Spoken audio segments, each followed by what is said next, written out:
بسم الله الرحمن الرحيم وحكان كسلام يا بعض الصحافة شرفت له أجيبتي إماشي أن أيري عاو وأي تاريخ دو تهاي سيديد بيش شاناد لبكن إلا باتن أن ساعدنا أي مريضو كوية طبعا كهبين نمو سقدحه وعن ربا هلكا إنا كسو قد بيه دان أقود بو شير جرائد وعن ربا إنا أن أقهد الله وحيابا بدن وأي أقهر ريدو كو إنا هلكا كسلاميو مدحوينها جمهورية فدرالك الصومالية مدن محمد عبد الله فرماجو إيوه رئيس الوزراء جمهورية فدرالك الصومالية يعني حسن علي غيره waxaan rabaa halka inaan ka salaamo wasiirka arrimaha gudaha iyo federaalka Masar Qarfaan iyo taliyaha ciidanka booliiska Soomaaliyeed taliye Hajar iyo taliye xigeenadiisa waxaan rabaa inaan u gudbo mahadcelin waxaan u mahadcelinayaa awalan Ilaahay subhanahu wa ta'ala marka labaad waxaan u mahadcelinayaa taliyaha ciidanka booliiska Soomaaliyeed iyo taliyaasha la shaqeeya oo 20kii bishii labaad 2020 ii gartay mas'uuliyadda maanta aan hayo oo ah taliyaha ciidanka booliiska caasimadda Galmudug ayadoo ay xilligaas ay ahayd taariikh caawana aan doonayo inaan soo gudbiyo taariikh ka duwan insha Allah taala waxaan rabaa inaan ilaahdo mahadcelin ka gaarto sida aad iigu magacaawdeen ama aad iigu doorateen shaqadeydii intaas kadib waxaan rabaa inaan u gudbo inaan ammaan iyo bogaadin u soo jeediyo bulshada caasimadda Galmudug ku nool iyo deegaanada la xiriira oo xilligii shaqada aan soo galay oo shaqadeydii la igu wareejiyay oo ahayd 25kii bishii labaad 2020 laga bilaabo iyo hadda ay tahay 8 bisha shanaad 2020 sida wacan oo wanaaga ku jiro oo mas'uuliyadda ku jirto ay ila shaqeeyeen ama ay igu soo gudbinayeen xogaha iyo wixii ka jira deegaanka hadday tahay waxyaabo la xiriira ammaanka sida argagixisada iyo dadka la midka ah hadday tahay dhibaatooyinka caadiga ah oo bulshada ka dhaxdhaca siday ila wadaagayeen ama ay u sheegayeen booliiska xaalad walbo taagan oo degdeg ah waxaan rabaa ammaan iyo bogaadin inaan ugu mahadceliyo caawa oo aan ilaahdo waa ammaanantihiin ilaahayna ha inka abaal mariyo intaas kadib waxaan rabaa shaqooyinka aan soo qabtay inaan wax ka taabto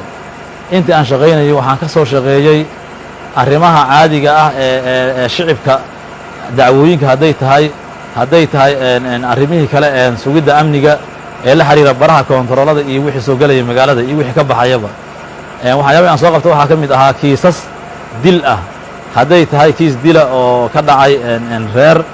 dhexdooda ka dhacay hadday tahay kiis dila oo ka dhacay ciidamada oo aan maareeyay oo aan gacan ku soo dhigay raggii dilka geystay oo caawa ay yihiin ilaahay mahadiis maxkamad sugayaal waxaan rabaa inaan ammaano shaqadaas intaan gudanayay inuu qayb uu ka ahaa maxkamadda ciidamada qalabka sida oo halkan noogu yimid shuute oo ah janan ka mid ah saraakiisha Soomaaliyeed ayadoo uu igala qayb qaatay ama aan ka wada shaqaynay hawshii tartiibinta maxkamadda dilkii Allah u naxariistay Shaafici oo ka dhacay deegaankan ayadoo aan ku soo gabangabeynay si wacan soona gaartay heer xukun dhaco haddana insha Allah taala ay dhici doonto xukunka in la fuliyo Ilaahay idinkii intaas kadib waxaan doonayaa inaan u gudbo caqabado shaqo waxaa jiray intii shaqada aan ku jiray caqabad aan la kulmayay waxaa main points ka ah ama ugu weyn caqabadka aan la kulmay shabakado shaqaynaya oo isku xiran oo deegaankii soo gaaray oo u dhisan dal iyo dibad dhaqaalana aruursanayay oo aan intaan shaqada ku jiray taariikhda marka ay ahayd 24kii bishii saddexaad 2020kii xilli habeennimaha 11 iyo 50 daqiiqo inaan gacanta ku soo dhiga laba eedaysane oo markii hore ay soo gudbiyeen shicibka dhinac aqoon la'aan kadib markii aan soo qabanay booliiska ay keeneen xilligaas habeennimada ah saldhigane aan la xiriirinay oobiga sida sharciga ah ayagoona meeshaan ugu qornay qoraal suspectina geliyay oo inay kala hadleen warbixinta ay dhiibeen kadib waxaan sameynay baaris fudud ama markaas degdeg aheed oo ku saabsan waxyaabaha ay isticmaalayeen moobeelada annagoo aan ku aragna kiisas u baahnaa shabakad ahaan in la daba galo haddii ay kiis ku soo yeeshaana lagu qabto haddii ay kiis ku soo yeelo waayaanna sida sharciga ah booliiska Soomaaliyeed oo fasaxooda oo siiyo nasiib darro ma dhicin waxaan xiray 24kii bishii saddexaad 2020 xilli saqdhaxa ah waxaa la sii daayay nimankaas tuhmanayaasha ah oo shabakada ah oo aan hore u joogi jirin deegaankan ninka ugu dhowna oo ku soo biiray habeen kin kalena oo ka horreeya maalin in awood la iigu sheegtay in la sii daayo oo aan loo oggolaan baaris xitaa qaadatay 6 saac waa dareemi kartiin labadii habeennimo saq dhexe ayaan waxaan u dhaadhicinay stationka inaan ku xidhnay kadib markii aan oobiga marinay 3 saac subaxnimada cagajugleyn iyo awood sheegasho waxaa la sii daayey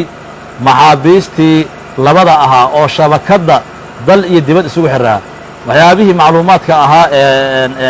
ka aruurina intii aan haynay oo saacadaha ahaa ama aan aragnay ayadana la dafiray ee nalagala wareegay si macnaha aan ku dhisnayn sharciga anoo xaq u lahaa taliyihii saldhigga dhuusamareeb inaan baaristaas meel aan geeyo haddii ay kiis soo yeeshaanna aan la soo wadaaga madaxda iga sarriida shaqada hadday kiis yeelo waayaanne aan la soo wadaaga madaxa shaqada ila laheyd oo ay ahayd shaqo aan gutay ama waajibkayga ay ahayd kadibna la siiyo madax bannaanidooda nasiib darra mana dhicin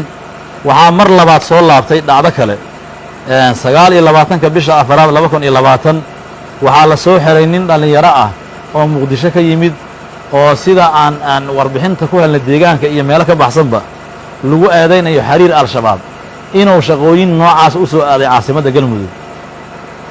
isla 29 bisha afaraad xog kadib waa soo qabanay waa soo xirnay 4 bisha shanaad oo hadda aan ku jirno 2020 anigoo goobta shaqo ka maqan ayaa la sii daayey eedaysanihii ayadoo loo gudbiyey degmada Cadaado lagana sii daayey saldhigga caasimadda galmudug ee dhuusamareeb ma aysan jirin in la sugo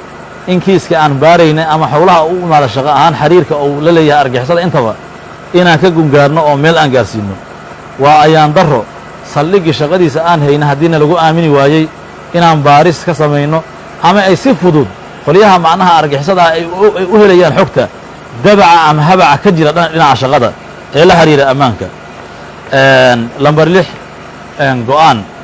kadib markii intaas aan soo sheegay ay dhacday bulshada caasimadda ku nool galmudug ama bulshada soomaaliyeed waxaan go'aansaday inaan mas'uuliyaddayda hoosteeda dhib ku gaarin haddii aysan jirin in deegaanka amnigiisa aan la koontarooli karin ama aan shaqadii naloo igmaday ee dawladeed ee ahayd mas'uuliyadda ugu weyn ammaanka inaan sugno dadka soo galay deegaanka ama shabakaadka isku xihan aan la ogaa karin waxa ay qabanayaan iyo waxa ay wadaan haddii ay wax dhib noole ay yihiin iyo haddii kale waxaan go'aansaday inaanan bulshada soomaaliyeed iyo dawladda soomaaliyeed guud ahaan gaar ahaan bulshada caasimadda galmudug ku dhaqan inaanan qiyaanin aanoo meesha shaqada ka hayana aysan dhicin dhibaatooyin dhib geysta ama sababi kara dhimasho iyo dhaawac ama burbur hantiyeed sidaas awgeed waxaan rabaa inaan caawa caddeeyo halkan ka caddeeyo oo ay tahay taariikhdii aan hore ku soo xuso 8 bisha shanaad 2020 saacadduna ay tahay 11 habeenimo shaqadii aan u hayay mas'uuliyadda reer galmudug gaar ahaan caasimadda galmudug dadka la xiriiray iyo caasimadda gudaheeda inaan xilligan laga bilaabo shaqadii aan hayay aan iska casilay sidaas darteedna insha allahu tacaala aan ka codsanayo dawladda haddii inay si degdeg ugu soo magacaawdo mas'uul shaqadii aan hayay sii wada diyaarna aan u ahay insha allahu tacaala sidii sharafta laheed oo aan ula wareego shaqada ama la igu wareejiyey anigana inaan u wareeji doono shaqada ilahay idankiisa wabillahi tawfiiq wasalaamu calaykum waraxmatullahi